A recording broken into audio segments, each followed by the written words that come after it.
नमस्कार, जय श्री राम। मैं Payal, founder and CEO status genuine infra private limited की। अयोध्या के बारे में लगातार एक के बाद एक अपडेट्स आ रहे हैं। अयोध्या का डेवलपमेंट बहुत ही तेज़ी से हो रहा है और हर दिन न्यूज़ चैनलों के माध्यम से या न्यूज़पेपर के माध्यम से या सोशल मीडिया के माध्यम से आपको भी इसकी जानकारी मिलती ही रहती होगी।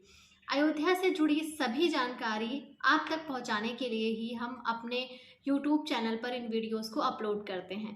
तो अगर आप भी अयोध्या को लेकर, वहां की जानकारियों को लेकर के उत्सुक हैं और वहां से जुड़ी सभी जानकारी आप पाना चाहते हैं तो आप हमारे चैनल को सब्सक्राइब कर सकते हैं।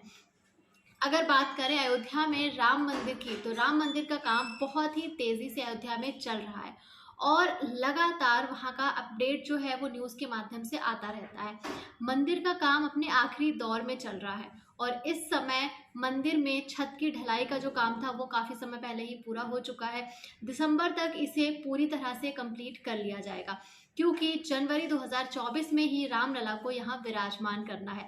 हालांकि प्रभु श्री रामलला को मंदिर में विराजमान करने की तिथि को लेकर अभी भी संशय बना हुआ है। पहले जहाँ 14 जनवरी की बात की जा रही थी, वहीं अब 14 से 24 जनवरी के बीच की तिथि के बारे में बात की जा रही है। अभी निश्चित नहीं हुआ है क्योंकि राम मंदिर ट्रस्ट की तरफ से अभी किसी भी तारीख पर मुहर नहीं लगाई है, इसलिए अभी तक मंदिर में प्रभु को विराजमान करने की कोई निश्चित तिथि नहीं है। अयोध्या में राम मंदिर जाने वाले श्रद्धालुओं को 5 स्टार से लेकर के सस्ते होटलों तक की सुविधा वहां पर मिलेगी। लगातार इस तरह के विकल्पों के बारे में तैयारी की जा रही है। तो आज मैं आपको बताने वाली हूँ कि अयोध्या में स्टे को लेकर आपको किस तरह की वहां पर सुविधाएं मिलने वाली हैं।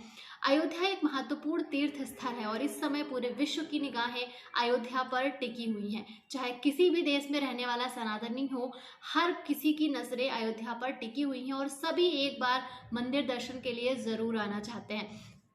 इसे भगवान की जन्मभूमि के रूप में जाना जाता है। IHCL ने अयोध्या में 2 नई संपत्तियों के प्रबंधन के लिए अनुबंधन पर हस्ताक्षर भी किए हैं। इसके अलावा देश में धार्मिक पर्यटन के तेजी से बढ़ने और अगले साल राम मंदिर के शुरू होने की उम्मीदों के बीच ही उत्तर प्रदेश के अयोध्या में आतिथ्य क्षेत्र की कंपनियों का जमावड़ा लगना भी शुरू हो गया है क्योंकि अयोध्या को ऐसा माना जा रहा है कि आने वाले समय में अयोध्या एक बहुत ही महत्वपूर्ण तीर्थ स्थल के साथ साथ एक बहुत अच्छा पर्यटन स्थल भी होने जा रहा है। न सिर्फ यहाँ पर आध्यात्मिक बल्कि यहाँ पर लोग उसके अलावा भी घूमने फिरने के अयोध्या को न सिर्फ एक आध्यात्मिक स्थल के रूप में आप जानेंगे बल्कि इसे एक बहुत ही खूबसूरत पर्यटन स्थल के रूप में भी जाना जाएगा और उसी तरह से विकसित करने की तैयारियां भी यहाँ पर लगातार हो रही हैं। इसी श्रेणी में ताज, रेडिसन और ITC होटल जैसे प्रमुख 5 सितारा ब्रांड के साथ ही ओयो जैसे सस्ते होटलों के साथ एक बड़ी संख्या में कंपनियां वहां पर होटल खोलने के लिए तैयारी कर रही हैं। अभी कुछ समय पहले ही जो वहां पर न्यूज़ आई थी उसमें टाटा ग्रुप ने अभी अयोध्या में होटल बनाने की बात कही है। उत्तर प्रदेश सरकार का भविष्य में अयोध्या में लगभग 25,000 कमरों का लक्ष्य है। टाटा समूह की आतिथ्य क्षेत्र की कंपनी इंडियन होटल्स कंपनी के साथ ही लिमिटेड IHCL ने भी 2 संपत्तियों को खोलने की योजना यहाँ पर बनाई है। रेडिसन का भी ऐसी ही योजना है।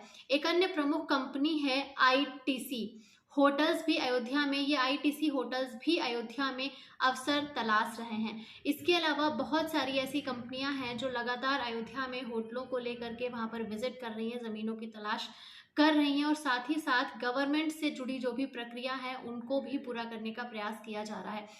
अयोध्या को आप जितना हल्के में ले रहे हैं उतने हल्के में लेने वाली बात नहीं है क्योंकि अयोध्या आने वाले 5 वर्षों में वैश्विक लेवल पर अपनी एक बहुत बड़ी पर्यटन के क्षेत्र में अयोध्या की एक अपनी अलग पहचान बनने जा रही है। अयोध्या के बारे में आप कितना सोच सकते हैं, कितना समझ सकते हैं वो मैं तो नहीं जानती हूँ, लेकिन फिर भी मैं आपको इतना ज़रूर कहूँगी कि आपके लिए आने वाले समय में अयोध्या में किया गया इन्वेस्टमेंट एक बहुत सही फैसला साबित हो सकता है क्योंकि पूरे विश्व की नज़र इस समय अयोध्या पर है। जब इतने बड़े 5 स्टार और 7 स्टार होटल तक अयोध्या में बनने जा रहे हैं, इसका मतलब ये है कि अयोध्या कोई एक नॉर्मल सी जगह नहीं रहने वाली है। एक साधारण पर्यटन स्थल या साधारण एक कोई तीर्थ स्थल नहीं रहने वाला है। और अयोध्या की पहचान पहले भी बहुत बड़ी थी, लेकिन अब इसको वैश्विक लेवल पर एक अलग पहचान दिलाई जा रही है। इसके साथ ही अयोध्या के माध्यम से ही भारत में पर्यटन को बढ़ावा देने का भी कार्य किया जा रहा है। अगर हम बात करें अयोध्या मास्टर प्लान की, तो मास्टर प्लान 2031 के तहत 2031 तक वहां लगभग सालाना 4 करोड़ लोगों के आने का अनुमान लगाया जा रहा है। मौजूदा समय में भी अगर हम बात करें तो ये आंकड़ा लगभग 2 करोड़ पर्यटक का है प्रति वर्ष। होटल बुकिंग की सुविधा उपलब्ध कराने के लिए एक बहुत बड़े मंच ओयो ने 2023 में अयोध्या विकास प्राधिकरण और उत्तर प्रदेश राज्य पर्यटन विकास निगम के सहयोग से लगभग 50 नई संपत्तियों को जोड़ने की योजना बनाई है। इसमें 25 होम स्टे, 25 छोटे और मध्यम आकार के होटल भी शामिल किए जाएंगे। और इसमें प्रमुख रूप से छोटे होटलों को शामिल किया गया है, जिनमें कमरों की संख्या लगभग 10 से 20 कमरों की संख्या जो है वो रहेगी। अगर हम बात करें IHCL के कार्यकारी उपाध्यक्ष रियल एस्टेट एवं डेवलपमेंट सुमा वेंकटेश की, तो उन्होंने भी कहा है कि आध्यात्मिक पर्यटन जो प्राचीन काल से ही भारत में अस्तित्व में है, हाल ही के दिनों में और भी ज़्यादा लोकप्रिय हुआ है। 2019 की महामारी के बाद लोगों में एक जागरूकता पैदा हुई है, जिसके बाद लोग वास्तविक जीवन के गहरे अर्थ खोजना चाहते हैं। और इसी की वजह से भारत एक ऐसा स्थान है जहाँ पर लोग बहुत ज़्यादा संख्या में विजिट करते हैं। उन्होंने ये भी कहा कि अयोध्या में राम मंदिर जो बन रहा है, अब अधिक से अधिक लोग यहाँ पर आ रहे हैं और लगातार यहाँ पर पर्यटकों की संख्या जो है वो बढ़ती ही जा रही है। ऐसे में अयोध्या में गुणवत्तापूर्ण बुनियादी ढांचे, पर्यटन ढांचे की ज़रूरत होगी। अयोध्या एक महत्वपूर्ण तीर्थ स्थल है। इसे भगवान की जन्मस्थली के रूप में जाना जाता है और यही वजह है कि अयोध्या जो है वो पूरे विश्व के सभी सनातनियों के लिए एक बहुत ही प्रमुख स्थान है। इसके अलावा अगर हम बात करें तो यहाँ पर विवांता ब्रांड के तहत लगभग 1000 कमरों वाला होटल और दूसरा 120 कमरों वाला होटल यहाँ पर बनाने की तैयारी की जा रही है। इन होटलों के 36 माह में परिचालन में आने की उम्मीद है। अगले 36 माह में ये होटल यहाँ पर शुरू हो सकते हैं। बात करें अगर हम इसके अलावा और कौन कौन से ब्रांड यहाँ पर आने वाले, साथ ही यहाँ पर 120 कमरों का जिंजर होटल बनाया जाना भी इस योजना में शामिल है। इन होटलों के जैसा कि मैंने बताया कि 36 माह में इनके शुरू होने की संभावना जताई जा रही है। भारतीय होटल संघ के उपाध्यक्ष और रेडिसन होटल के समूह के चेयरमैन की अगर हम बात करें तो चेयरमैन के साथ साथ ही प्रमुख जो सलाहकार हैं दक्षिण एशिया के बी काउच ने भी इस बात पर सहमति जताई है और उन्होंने भी कहा है कि अयोध्या में इस तरह के होटलों का निर्माण किया जाना चाहिए। अब पर्यटकों में अयोध्या आने को लेकर के रुचि काफ़ी ज़्यादा बढ़ चुकी है और लगातार पर्यटकों की जो संख्या बढ़ रही है उससे ये बात साफ हो जाती है कि लोग किस तरह से अयोध्या आने के लिए और प्रभु के दर्शन करने के लिए उत्सुक हैं। हर साल 2 करोड़ लोग इस समय अयोध्या आ रहे हैं और ये काफ़ी उत्साहवर्धक संकेत भी है। ये संख्या मास्टर प्लान के तहत 2031 तक जो संभावना जताई जा रही है लगभग 4 करोड़ तक पहुंच सकती है। तो आपके लिए भी अयोध्या में अपार संभावनाएं हैं और जितना जल्दी आप इन संभावनाओं को समझेंगे उतना अच्छा होगा, क्योंकि जो भी इन्वेस्टर होते हैं, जिनको भी हम देखते हैं कि जो अलग अलग शहरों में इन्वेस्ट करते हैं, आपने हमेशा देखा होगा कि जो एक विजनरी इन्वेस्टर होता है वो पहले से ही नज़र रखता है कि उसे किस शहर में इन्वेस्ट करना है ताकि कम से कम रेट पर वहाँ पर ज़मीनें वो खरीद सके और आने वाले समय में अगर उनको बेचे भी तो अधिक से अधिक रेट उसे मिल सके। और रियल एस्टेट के बारे में तो ये भी कहा जाता है कि आप रियल एस्टेट में जो फ़ायदा होता है वो आप ज़मीन को बेचते समय नहीं, किसी भी प्रॉपर्टी को बेचते समय आपको फ़ायदा नहीं होता है, किसी भी प्रॉपर्टी को ख़रीदते समय आपको फ़ायदा होता है। तो इससे ये बात साफ हो जाती है कि जितनी जल्दी आप किसी भी आने वाले डेवलपमेंट को देख सकते हैं, जितनी जल्दी आप उन संभावनाओं को समझ सकते हैं और इन्वेस्ट करते हैं, फ्यूचर में आपका प्रॉफिट उन संभावनाओं पर और आपकी दूरदर्शिता पर ही निर्भर करता है। मैं अभी भी देख रही हूँ कि बहुत अच्छे लेवल के लोग अयोध्या विजिट करते हैं, लेकिन वहाँ का माहौल देख करके वो निगेटिव हो जाते हैं। इसका सिर्फ एक ही कारण है कि उन्होंने अयोध्या के बारे में, वहाँ के मास्टर प्लान के बारे में और वहाँ पर पास्ट में क्या था, प्रेजेंट में क्या है और फ्यूचर में क्या होने वाला है, इस पर उन्होंने कोई रिसर्च नहीं की है। अगर उन्होंने थोड़ी सी भी रिसर्च की होती तो उनके अंदर ये निगेटिविटी कभी भी नहीं आती।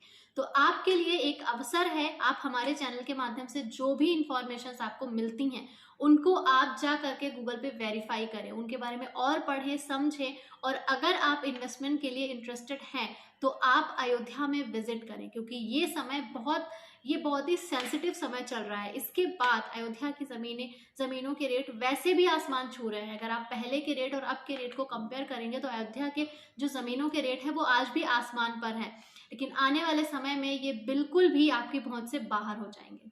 और उस वक्त आपको पछतावा होगा कि एक वीडियो देखा था जिसमें किसी ने बताया था कि अयोध्या में इतना ज़्यादा प्रॉफिट मिलने वाला है, लेकिन हमने भरोसा नहीं किया। जैसे कि हमारे घर में भी बहुत सारे हमारे बड़े बुजुर्ग होते हैं जो कहते हैं कि ये ज़मीन जो आज इतने की मिल रही है हमारे ज़माने में इतने की मिलती थी, पर हमें नहीं पता था कि इसका रेट इतना ज़्यादा बढ़ने वाला है। खासकर चूंकि मैं लखनऊ से हूँ तो मैंने अपनी आंखों के सामने प्रॉपर्टियों के रेट बढ़ते हुए देखे हैं। खासकर अगर आप बात करेंगे, अगर आपसे कोई भी लखनऊ से बिलोंग करता है तो वो शहीद पथ की ज़मीनों के रेट जो इस समय चल रहे हैं और जो आज से 10 साल पहले हुआ करते थे, उन्होंने भी कभी इमेजिन नहीं किया होगा। अगर आप भी लखनऊ से हैं और अगर आप शहीद पथ के बारे में और उसके आसपास की ज़मीनों के बारे में जानते हैं तो मुझे कमेंट करके ज़रूर बताइएगा कि मेरी बात में कितनी सच्चाई है। जिन लोगों की ये ज़मीनें हुआ करती थी, जहाँ पर गोमती नगर का क्षेत्र बसा हुआ है, आज उन ज़मीनों को बेचने के बाद जो उस ज़मीन के मालिक थे वो स्वयं इस क्षेत्र में प्रॉपर्टी नहीं खरीद पा रहे हैं। ऐसा इसलिए नहीं है कि उनके पास पैसे की कमी है, ऐसा इसलिए है कि इनके रेट्स इतने ज़्यादा हो चुके हैं कि चाह कर भी हम यहाँ पर ज़मीन नहीं खरीद सकते। तो अगर आप लखनऊ से हैं तो मुझे कमेंट करके ज़रूर बताइएगा। फिलहाल हम आज इस वीडियो को यहीं पे ख़त्म करते हैं और फिर नया कुछ अयोध्या के बारे में लेकर के हम फिर से मिलेंगे। तब तक के लिए आप सबको बहुत बहुत धन्यवाद कि आप सभी के सहयोग से ही लगातार हम इस तरह के वीडियो बना पा रहे हैं।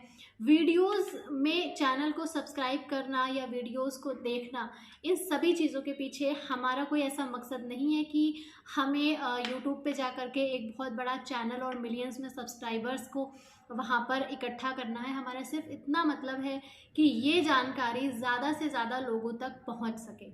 और उसी श्रेणी में मैं आपसे ये कहना चाहूँगी कि प्रभु श्री राम लला का मंदिर जो बन रहा है उसके बारे में हर सनातनी को जानकारी होनी चाहिए। और अगर आपके संपर्क में भी ऐसे लोग हैं जो प्रभु में श्रद्धा रखते हैं तो आप उन तक ये वीडियो पहुंचा सकते हैं। आप सभी के प्यार के लिए और सपोर्ट के लिए आप सभी का बहुत बहुत धन्यवाद। अगले वीडियो में फिर से मुलाकात करूंगी, तब तक के लिए प्रभु की कृपा आप पर बनी रहे। जय श्री राम।